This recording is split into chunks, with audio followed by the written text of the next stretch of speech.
saya meyakini ini upaya terakhir atau upaya pamungkas yang dilakukan untuk menghabisi upaya memberantas korupsi di KPK. Kalau ada orang yang mau memanfaatkan KPK, tidak mungkin di level pelaksana, pastilah di level pimpinan ya. Kenapa? Semua hal yang dilakukan pastinya pimpinan tahu.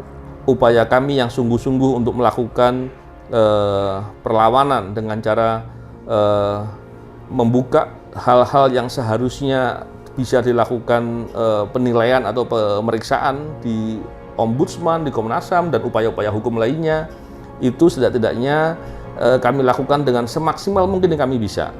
Kalaupun seandainya pada saat nanti ternyata kami gagal, kami dengan kepala tegak akan katakan kepada masyarakat, kami telah sungguh-sungguh menjaga agar asa memberantas korupsi itu tetap ada.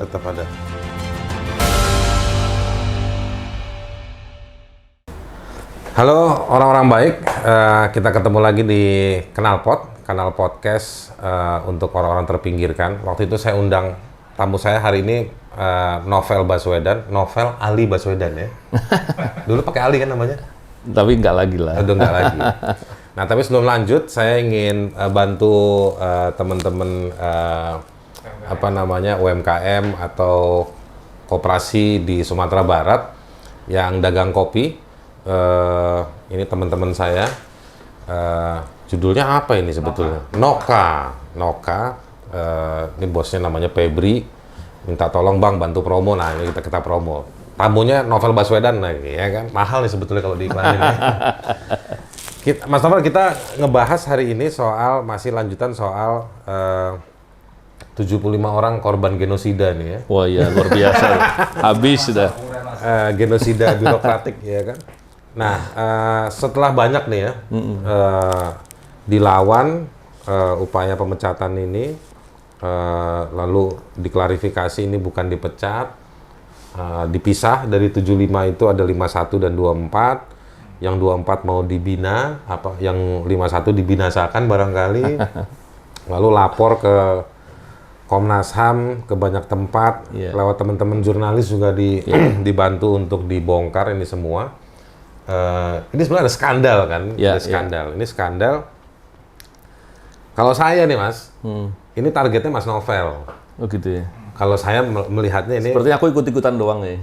Sebenarnya saya nggak pernah ngeliat Mas Novel di KPK. Ini targetnya kan Mas Novel, Mas Harun. Tapi ini dibungkus dengan dilihat. Kalau dulu tuh kita waktu belajar sejarah tentang bagaimana PKI dibasmi itu ada golongan A, golongan B, golongan C, dan 75 itu menurut saya ada masuk pakai istilah-istilah tersebut ya. Ada yang golongan B dan golongan C, atau artinya orang-orang yang dianggap dekat sama Mas Novel, Mas Harun, beberapa yang lain itu juga dianggap komplotannya dengan dibasmi gitu. Perlu disingkirkan. Sekarang saya mau tanya dulu pertama gini Mas, refleksi Mas Novel hari ini setelah 3 minggu sudah nih ya? Iya, lebih nih ya? Ya. Sebulan. Refleksi Mas Novel dengan situasi ini. Begini, kami itu, saya bersama kawan-kawan itu sejak awal masih sempat berpikir bahwa ini jangan-jangan memang halnya tujuannya baik. Karena sifatnya peralihan, mungkin ada assessment dalam rangka pemetaan dan lain-lain. Masih berpikir positif. Tadinya kita berpikir positif. Masih positif, oke. Kita positif. Menarik, terus ini Novel Baswedan begini. Tapi ternyata setelah sekian lama kita lihat, ternyata ada fakta-fakta yang disampaikan dengan bohong. Terus ada suatu pola tes yang bermasalah. Bermasalahnya itu bukan sekedar dari masalah hasilnya saja loh.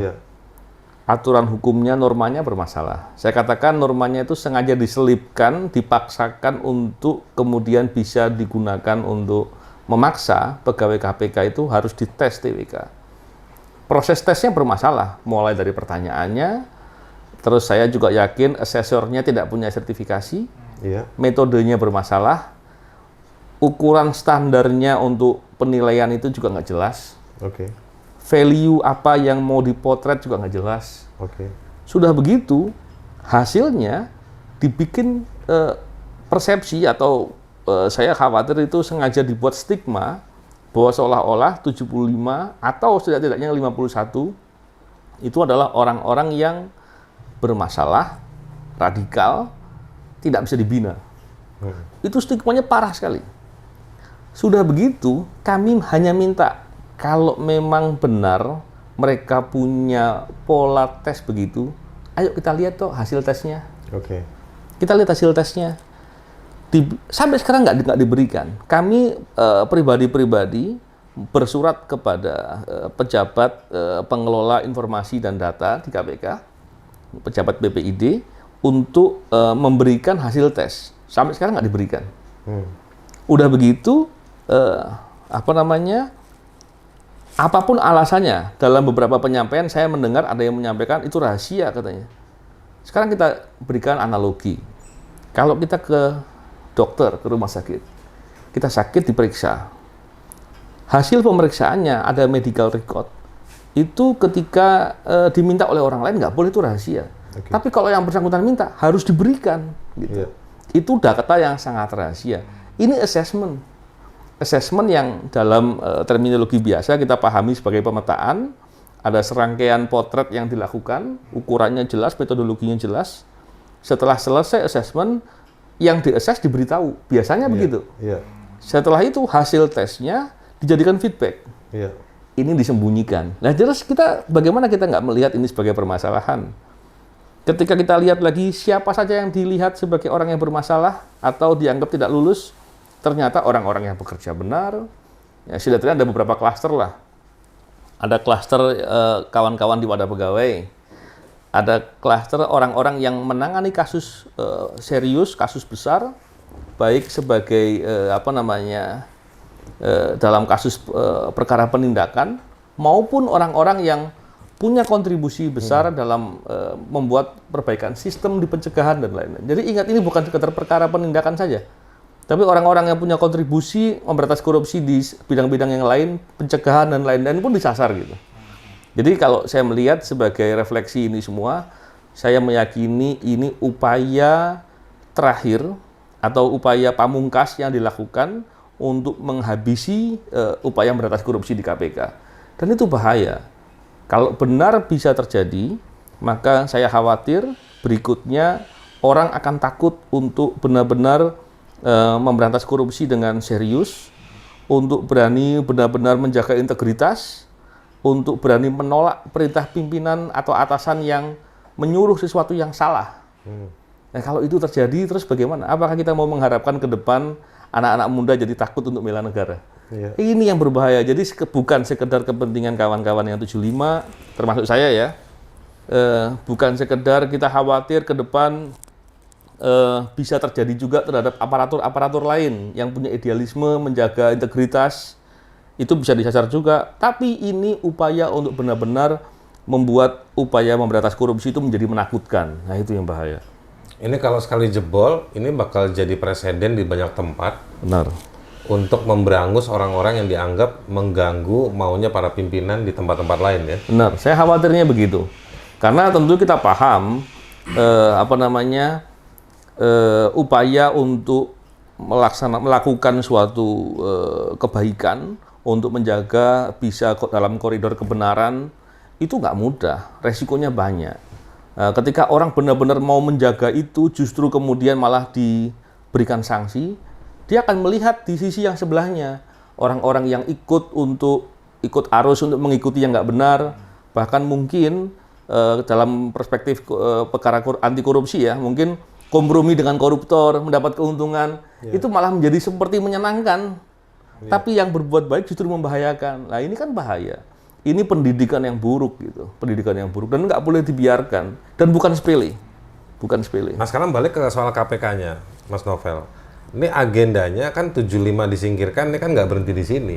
Ya. Sebetulnya ada settingan tertentu terhadap KPK-nya itu sendiri. Benar. Untuk ke depannya. Yang Mas Novel lihat nih akan seperti apa KPK ke depan? Karena saya juga banyak ditanya orang. Iya. Gitu. Saya bilang, saya yang nomor 76, saya nggak masuk 75.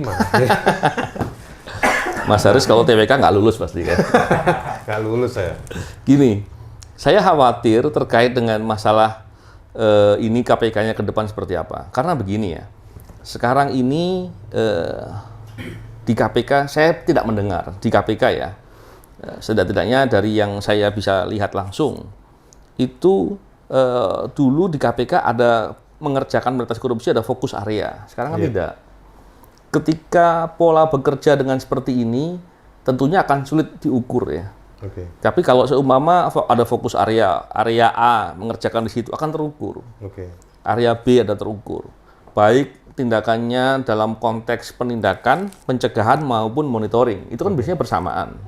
Nah, ketika pola yang sekarang ini tidak terukur seperti ini, maka pekerjaan sekedar menangani perkara akan menjadi seolah-olah wah itu sudah bekerja.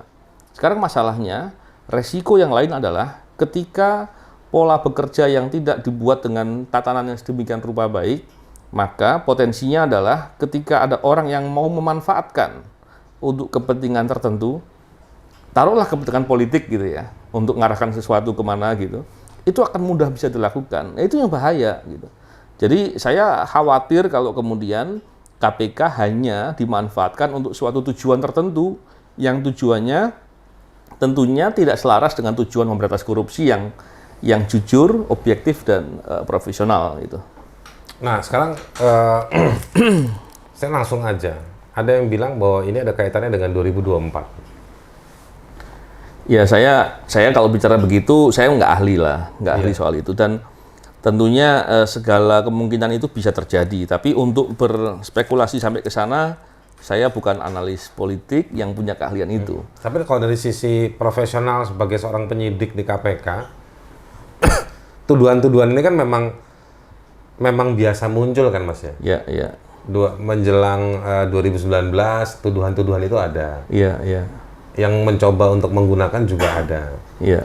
Bahkan menuduh Mas Novel ini main sama kelompok politik ini, si penyidik mana main sama kelompok ini, pimpinan mana, arahnya mau mana, itu tuduhan-tuduhan itu ada ya. Iya, iya.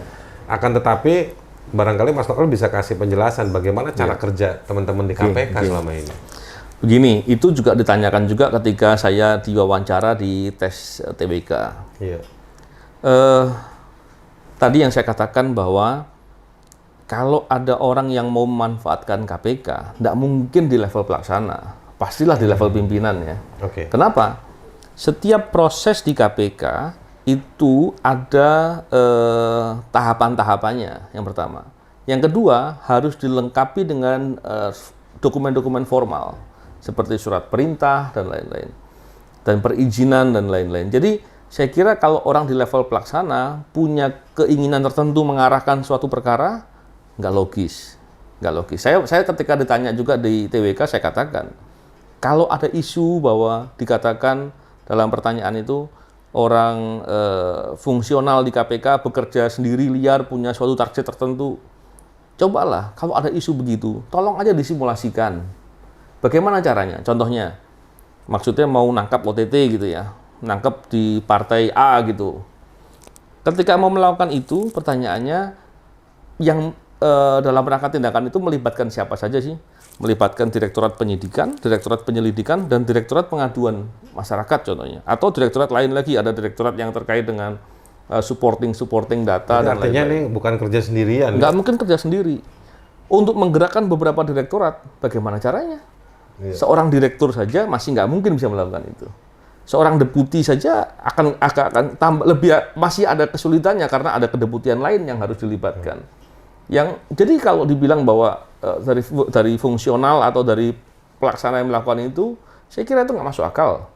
Nah, tapi ketika kemudian arahnya justru pimpinan, ini yang nggak boleh terjadi. Makanya untuk melakukan hal atau menjaga hal itu tidak terjadi, biasanya KPK membuat fokus area. Jadi ketika menangani perkara, fokusnya kemana-kemana itu jelas.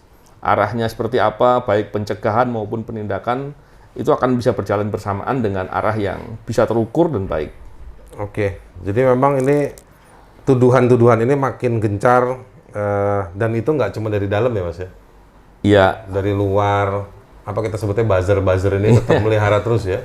Tapi saya khawatirnya begini juga, saya khawatirnya, contoh, saya pernah berbicara dengan orang yang punya spekulasi begitu, menyampaikan bahwa adanya ketangkap kelompok A itu karena ada di level pelaksana yang nggak bisa diatur contohnya, dan mereka bekerja sendiri. Saya khawatir justru ada oknum tertentu di level pimpinan yang punya janji, barangkali ya, punya janji, jagain ini ya, jangan sampai ini nggak kena, khawatir ya. Kemudian dalam prosesnya, karena di KPK itu pimpinan bekerjanya kolektif kolegial, dan bekerjanya profesional dan melibatkan banyak bagian, nggak bisa kontrol semuanya.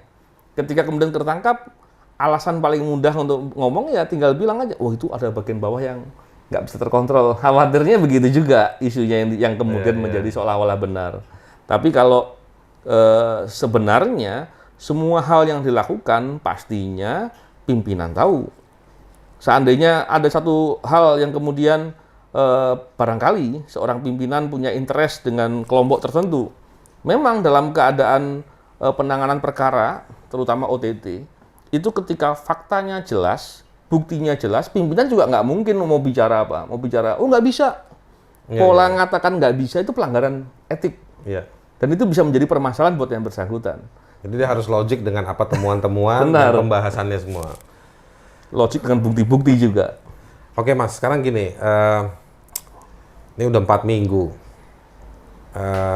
Gimana situasi teman-teman? Pikirannya, hatinya, ini kan pasti sampai ke keluarga dibahas semua kan? Benar. Dan Mas Novel saya anggap salah satu yang cukup senior di antara teman-teman dan mungkin bisa melihat, mendengar dan juga merepresentasikan barangkali. Ya, memang sejujurnya kalau terkait dengan hal itu ada juga beberapa yang kemudian merasa gundah ya, dan tentu psikologisnya tentu ini menjadi hal yang bukan hal yang mudah, bukan hal yang ringan gitu ya, karena ini terkait dengan kehidupan dirinya, keluarganya dan banyak hal. Kami sesama yang menjadi korban upaya penyingkiran ini kan harus saling menguatkan. Nah, itulah yang kemudian kami yang senior tentunya harus memberikan hal-hal yang memberikan semangat kepada kawan-kawan yang lain. Kenapa? Karena ini bukan sekedar memperjuangkan hak pribadi loh. Ini adalah upaya untuk menjaga agar harapan memberantas korupsi di Indonesia, terutama di KPK, ini tetap ada asa lah. Ada, walaupun memang kondisinya lemah, kondisinya kurang, tapi harapan itu tetap harus dijaga. Dengan kondisi itulah maka kami selalu mengajak kepada kawan-kawan, ini bukan sekedar kepentingan pribadi, tapi banyak hal-hal lain harus dilakukan. Sehingga harus semangat. Setidak-tidaknya seandainya upaya kami yang sungguh-sungguh untuk melakukan perlawanan dengan cara membuka hal-hal yang seharusnya bisa dilakukan penilaian atau pemeriksaan di Ombudsman, di Komnas HAM, dan upaya-upaya hukum lainnya, itu setidak-tidaknya kami lakukan dengan semaksimal mungkin yang kami bisa. Kalaupun seandainya pada saat nanti ternyata kami gagal, kami dengan kepala tegak akan katakan kepada masyarakat, kami telah sungguh-sungguh menjaga agar asa memberantas korupsi itu tetap ada. Tetap ada. Dan kemudian kami gagal, tapi bukan lagi karena kami nggak berupaya dengan sungguh-sungguh. Tapi masyarakat dukungan banyak ya? Ya, alhamdulillah dukungan banyak sekali. Walaupun buzzer-buzzernya juga lumayan. Tapi percayalah bahwa buzzer itu, kalau saya pribadi nggak pernah saya dengarkan omongannya. Artinya tapi nggak teruji lah Mas. Buzzer itu kan dibayar. Iya. Kalau dukungan masyarakat ini kan genuine ya. Iya. Orisinil dari hati dan pikiran. Benar. Iya kan? Nah, Mas Novel dan kawan-kawan ini kan udah kemana-mana nih, ke Komnas HAM, ke Ombudsman. Yakin nggak dengan mereka? Yakin nggak mereka nanti itu nggak diinfiltrasi juga? Ini kan kalau teman-teman bilang kan ini kayaknya ada agenda di belakang Firly kan? Benar. Begini, saya tentunya meyakini bahwa ini ada suatu kepentingan besar untuk menyingkirkan kami yang bekerja sungguh-sungguh atau menjadi teladan buat teman-teman di lain untuk benar-benar bisa disingkirkan. Tapi kami juga paham betul bahwa apa yang kami perjuangkan ini betul-betul kepentingan yang sangat mendasar. Sekalipun nanti barangkali di beberapa lembaga yang kami lapor dan upaya-upaya hukum lainnya ada infiltrasi dan lain-lain yang akan bisa terjadi, saya kira para pejabat itu juga masih punya hati nurani lah. setidak-tidaknya paham bahwa ini negara Indonesia harus dijaga. Bahwa kepentingan yang mendasar sekali mengenai anti korupsi ini tidak boleh dibunuh habis-habisan. Dampaknya luar biasa. Dampak kerugian uangnya, dampak kerugian kerusakan lingkungan, hak asasi manusia. Kemana-mana udah. Kemana-mana. Jadi kalau mau kemudian seandainya para pejabat-pejabat itu kemudian benar-benar ikut dengan kepentingan-kepentingan yang jahat untuk menghabisin KPK, saya kira mereka sedang berjudi dengan kepentingan masa depan generasi ke depan, dan ini bahaya. Dan saya kira, saya masih yakin lah ada hati nurani yang akan dijaga di situ. Nah Mas, gini Mas, terakhir nih Mas, lewat video ini gimana Mas Novel mau ngajak masyarakat untuk partisipasi menjaga akal sehat ini, menjaga rasionalitas untuk melihat bahaya besar. Ya. Ini menurut saya bukan nyingkirin 75 orang nih Mas. Ini tindakan menyingkirkan 75 orang ini bisa saya bilang juga mau mengamputasi gedung KPK itu sendiri. Jadi gimana caranya nih supaya masyarakat bisa membantu berkontribusi dalam situasi seperti ini Mas? Begini. Yang pertama kita pasti paham bahwa kepentingan memberantas korupsi atau setidak-tidaknya ada harapan untuk korupsi itu bisa ditangani dengan sungguh-sungguh dan objektif, itu kepentingan yang sangat mendasar. Ini bukan sekedar masalah hitung-hitungan angka, bukan sekedar persepsi-persepsi yang dibuat di atas kertas, tapi ini real. Bagaimana kepentingan kita sehari-hari akan terganggu, akan dihadang lah untuk bisa mendapatkan kebaikan. Oleh karena itu, apabila kita membiarkan ini terjadi, untuk mengembalikan kondisi itu sangat berat sekali. Butuh waktu, butuh tenaga, butuh suatu momentum yang sangat luar biasa. Maka saya pikir pilihannya adalah kita mesti punya kepedulian. Kepedulian itu apa? Banyak, apapun lah. Tidak perlu harus suatu hal yang sangat luar biasa baru kita berbuat, tapi sekecil apapun kontribusi yang kita lakukan, kritik yang kita sampaikan, atau masukan, saran, pendapat, atau setidak-tidaknya tidak memberikan berita-berita hoax, tidak memberikan kebohongan-kebohongan, atau tidak membeli berita-berita itu. Tidak membeli berita-berita yang seperti itu menjadi penting.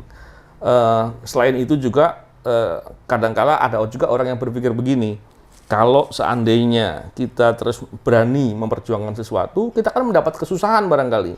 Atau ngomong kebaikan di sosial media barangkali diganggu oleh buzzer atau apapun itu.